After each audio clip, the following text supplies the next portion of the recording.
Hi guys, it's me, Karen. I'm gonna make another Larimar ring.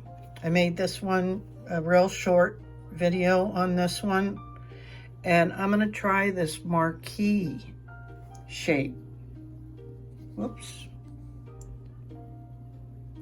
They're really little. If I can even pick it up. So compared to that, right? So that's what I'm going to do now, and I'm going to give a little bit more detail about it. And again, this was a request from a supporter, so here you go. So you can see there's a few decisions to be made, and not just design features is involved, but you have to consider the height of the stone, and on this one I can tell that one of the points is lower, so when you're folding over patterned wire at the corner, you have to be careful where that is so it doesn't get all bunched up and look bad. So I kind of like that one, but here's a smaller scalloped wire, but you'll see that this one is much too short. Sorry, and it won't effectively hold the stone in place. So that's alleviated or eliminated, I'll say. The other one I kind of like is this shark's tooth, I think, design. That one looks cool, and there wouldn't be as much worry about the point. So that's a contender. This plain one is too tall. Then I have a smaller plain one, but it's a tad too short, so that's eliminated. This one I also like, but we'd have kind of the same issue or challenge with the points, and it will do like this one did. It'll cover the top of the stone a little bit more than the other ones, because it's about the same width really as this one, but we might have the same problem at the points, you know, I'd have to be real careful where it's going to form around there. So maybe on that one. And then this one is taller, so I think this is the one I used on this one. This is called an inverted heart, because you can see the heart pattern inside that, as opposed to this one doesn't really have a heart pattern. And it's taller though. I think it's taller. No, it's this about the same height. But I kind of want to use something different. So let's eliminate that one. And then this one's called a swag, and it's pretty cool, but because it's such a small stone, I don't think it's right. So I'm going to have to make a decision, and I'll be back. So after careful consideration, I chose the plain bezel, and I was struggling with whether to use the shorter 1/8 inch or the 3/16 inch, and I'll show you the difference, because one is definitely too high. The other one appears to be too short, but admittedly I still really struggle with the whole concept of the doming and whatnot of the cabochons. And they're not always calibrated, meaning exact. So, yeah, because of my inexperience, I still struggle with, especially these stones with sharp corners that go down. But so I experimented with this, and you can clearly see how tall that wire is, even when I hold it down. And especially in this one corner, it's really a lot of filing. And I'm not so sure I wouldn't just totally gnarl and destroy that bezel trying to file it down. So I had a second look at the smaller bezel wire, and it fits obviously much better. And there's still a little bit, I think, of an overhang, because I don't know if you guys have ever really paid attention to some of the professional rings. I often wonder how they're being held in there. Like, did they put glue in there? And yes, some of them are just glued without any support from the bezel, but most of the time professionals are just so good at it, and it's second nature, of course, that there's that fine line to where the edge of the wire is just a fraction of a millimeter long enough over the top of the stone that doesn't actually go over the top. It just grabs that portion of the dome that starts to slope, and that's what I lack experience with. But I think this may be if I'm lucky, maybe my first stone where I'm working with that it's, I think they would probably say, a proper fit. Because a lot of my stones are significantly over the top of the stone. I mean, a lot of my creations. And professionals kind of frown on that. I mean, obviously, unless that's the look you're going for, which I always say I am, only because of my inexperience. But yeah, so professionals a lot of times, and if you're interested, you can, you know, look at some photos and whatnot, and you'll see what I'm talking about. The metal doesn't come over the stone at all, and it almost, you know, looks like, I don't know how they do it. But anyway, I'm going with this one. So now I'm going to mark it with my little Sharpie and give myself just a little extra so that I can sand or file the edges, the ends, so that I get a great connection. And it's okay to double check, triple check, quadruple check on this part. So like I said, I'm gonna cut off more than I need. But I also hate to waste. But you can see that's quite a bit.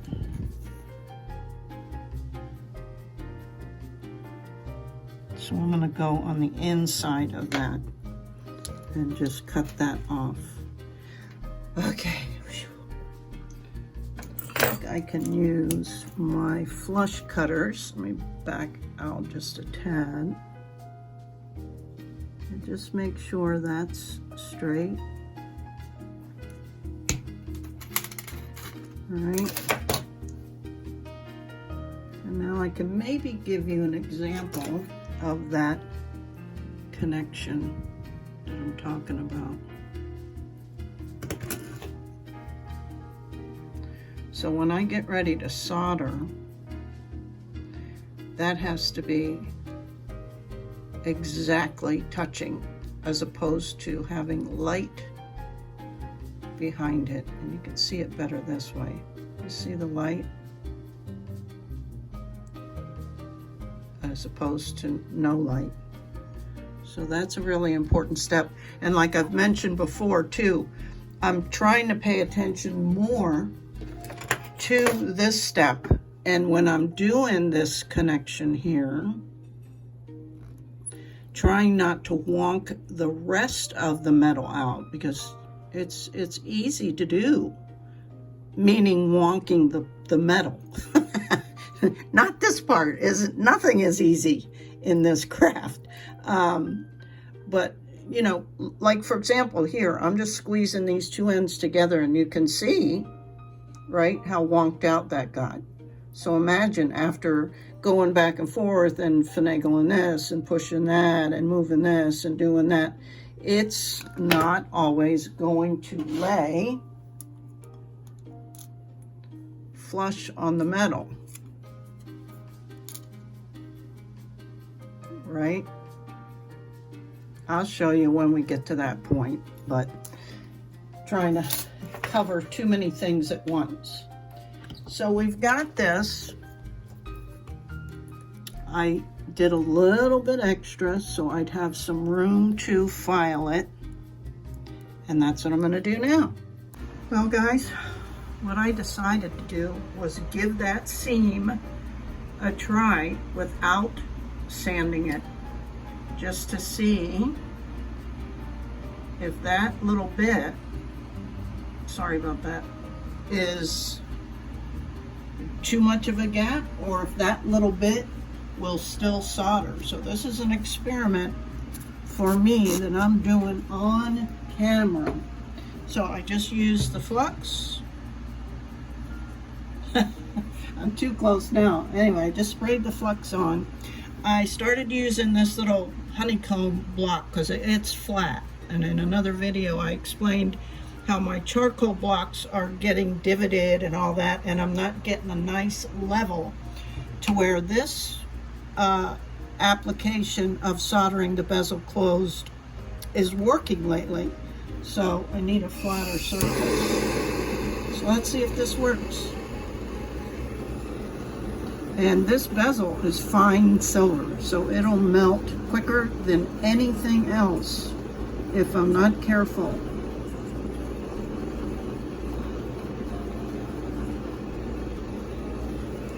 Okay, it seems to have worked.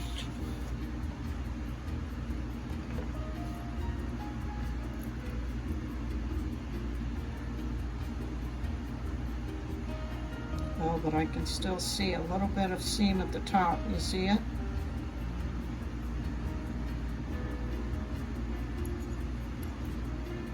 But it might be okay.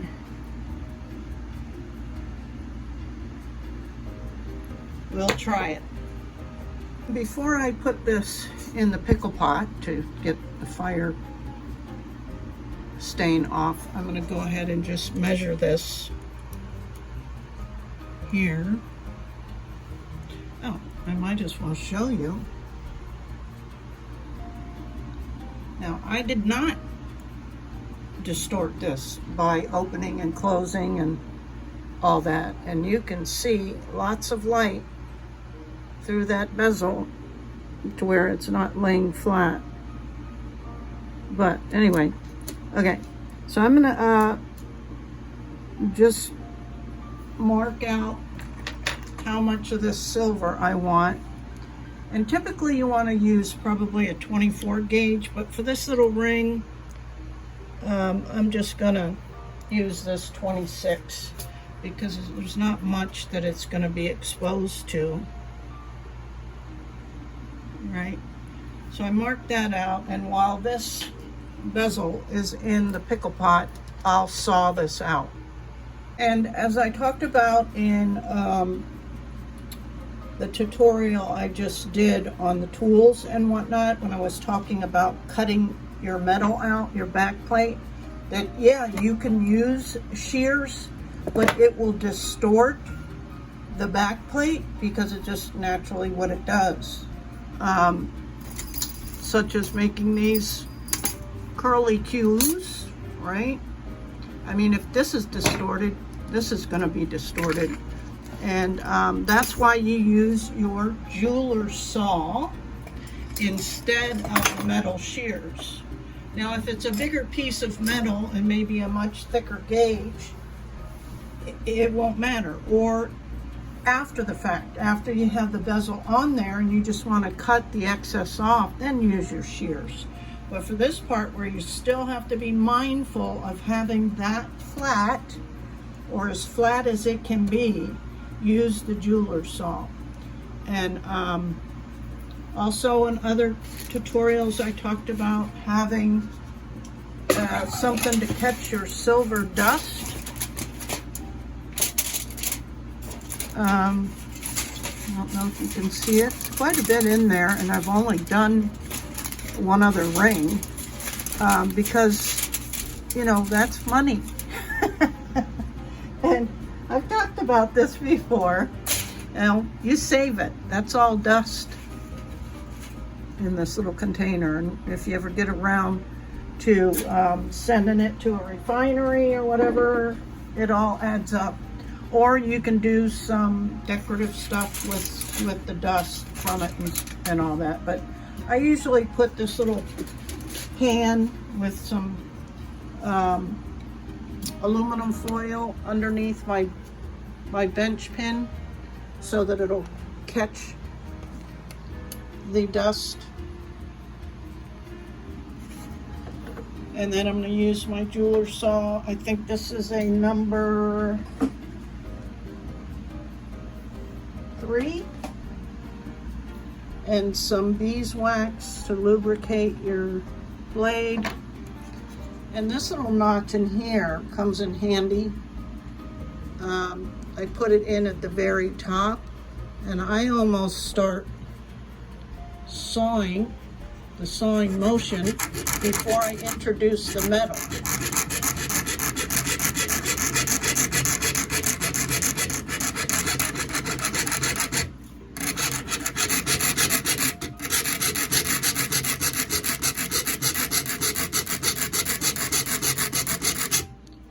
Cut this out. And on a real jeweler's bench, they actually have a little drawer that's a collection drawer.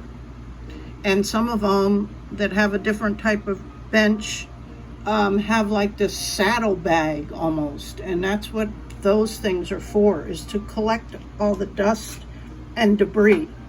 Some of them vacuum it up because, especially when you're dealing with gold, imagine the expense you're wasting there.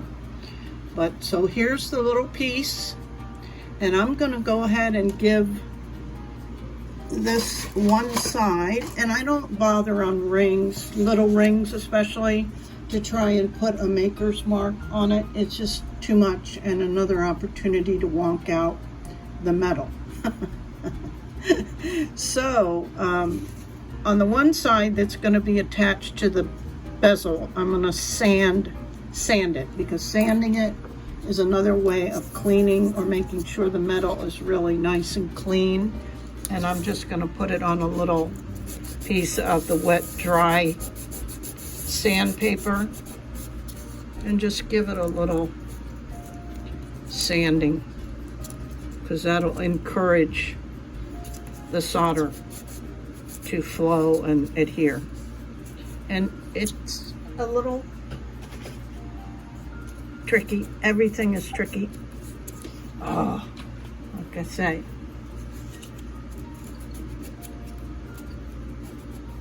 Anyway, you get the idea, right? Yeah. So let me go grab the bezel out of the pickle pot. There, you can see the sanding marks. And we'll see how it fits on the back plate, because I'll have to sand that irregardless. And before we sand, let's make sure it fits. Got a little bit of play in it, that's fine. Points look pretty good. I'm not going to worry about even having to deal with that. I think they'll be fine. Okay. I am going to check how it fits on the back plate.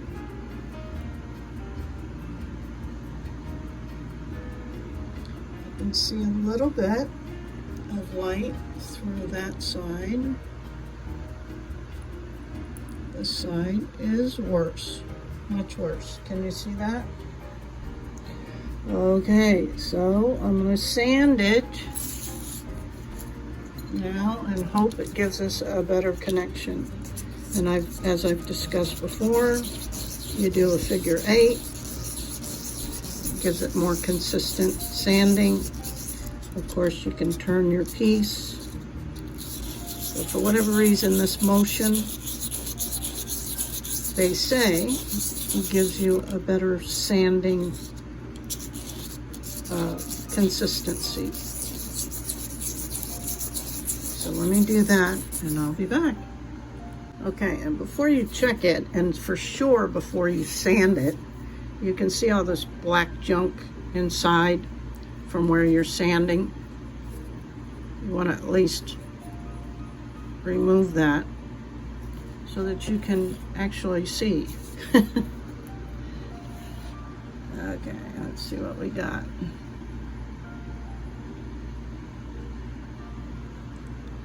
That side looks pretty good. That looks pretty good. Okay, yay. So that was successful. That helped a lot, actually. All right, let me get set up to solder this puppy on. If I didn't say to check your stone again and from the top before soldering, do that now, because if it doesn't fit now, it's not going to fit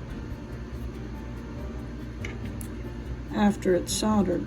And you can see it's not. Oh, there it went. But I won't have that ability to move it around as much once it's soldered. So let's make some adjustments if we have to.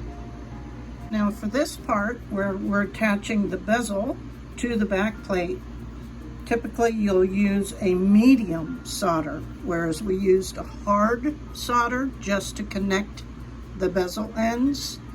And the reason is it'll take less heat to melt and flow this medium solder, avoiding the possibility of too much heat that will open that connection. Okay, so I'm going to put some flux on and burn that off. Put my little chips on, say probably 4 chips, 4 corners, and I'll be back. Now, I was taught when you're putting your chips down or your solder down that the ends, well, they have to be touching all surfaces. So say, trying to see, say that solder chip was out here. You would want to push it up against the bezel wire so that it's, you know, touching the connection. Does that make any sense? So you wouldn't want to just throw solder down in here. You want to push them up against where the bezel meets the back plate. I've seen some people successfully just do it to where the solder flows, because solder will flow towards the hottest point. But those are people with really good flame control. So to utilize every opportunity and advantage, I follow these directions. Sorry, my hands are shaking. I'm trying to give you a decent view so maybe you can actually see the solder melt. It kind of gets shiny looking first, like it's, you know, gonna melt, and then you'll see it flow.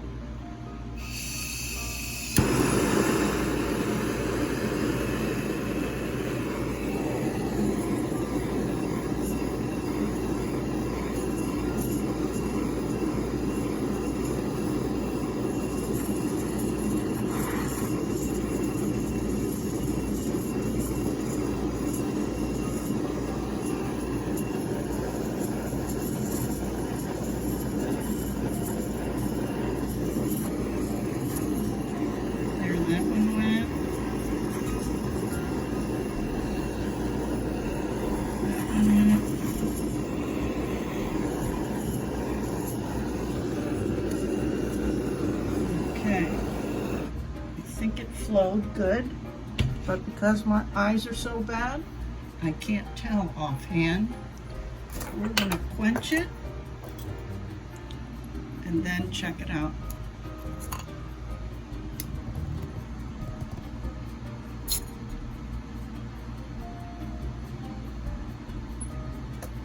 Let me dry this off and I'll be having a closer look. It appears it did, but there has been times when I thought it had been good until it came out of the pickle pot and it was really clean. But it looks good to me. And I am going to now put that stone back in using a piece of dental floss to make sure it fits before I go any further. So let me bring it down here. Still not really happy with this camera mount. It looked identical to the last one and said it was like the one I ordered before, but yay! That's always a good thing when it fits. Cool. Okay, I'm gonna put this in the pickle pot and I'll be back. Yay! It's perfect. It's really hard for me to see, and it's just probably because my eyes are getting old, even with my magnifying glasses on. But okay, so now at this point we want to cut off this excess back plate. And if you absolutely love using a jeweler's saw, you can do that. Or this is where you can safely use the shears, right? I don't get too close. I leave that up for the actual filing. Just cut a lot of the big, because you can cut too close.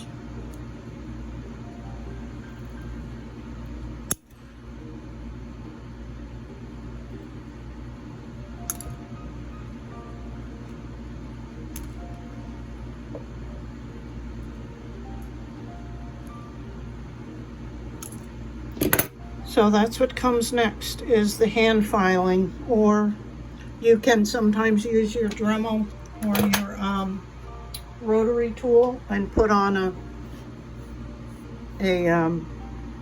like a sanding bit, and I could do that too. I'll be back. And I like to save my little pieces in a little container for making little embellishment balls or whatever. And the bigger pieces, they go in a bigger container. Okay? So I did decide to use this small little sanding drum just to get these bigger pieces off, but I'm going to be very careful not to get up near the bezel, and then I'll finish off with the file. Okay? But I'm not going to show that, it's too loud. But I do have my little foil bowl beneath my bench pin to collect whatever dust comes off of this, just so you know. Ooh, man, my hand's going numb and this is cramping. Because holding these little things, I've always, you hear me question, like, why am I doing this? Because it's really hard, these little things. Anyway, I did a pretty good job. The goal of this is to blend the seam in so it's not real obvious, and I'll do a little bit more, hopefully to totally hide that, with the radial wheels. And the other thing is to blend the back plate into the bezel. And again, I did pretty good, but not fully done yet, which I'm hoping that the radial wheels will do the majority. And the way you can kind of test that is if you can feel that ledge, and I can barely feel it. So I'm getting close. But the majority of your time you will spend on sanding, filing, and polishing. And then all those scratches and stuff have to come out. So what's up next is the progression of going through all the different grits on the radial wheel. And again, that requires holding onto a really tiny piece when you have tremors. Not so easy. It's not easy anyway, but tremors sometimes makes it a little bit harder. But okay, let me get all that stuff out and ready to go. I'm going to use my Dremel or my rotary and these radial wheel discs and go through all the progression of the different grits to get this just how I want it before I move on to attaching the ring shank. So I won't put you through all this, as I've covered that in some of the other tutorials.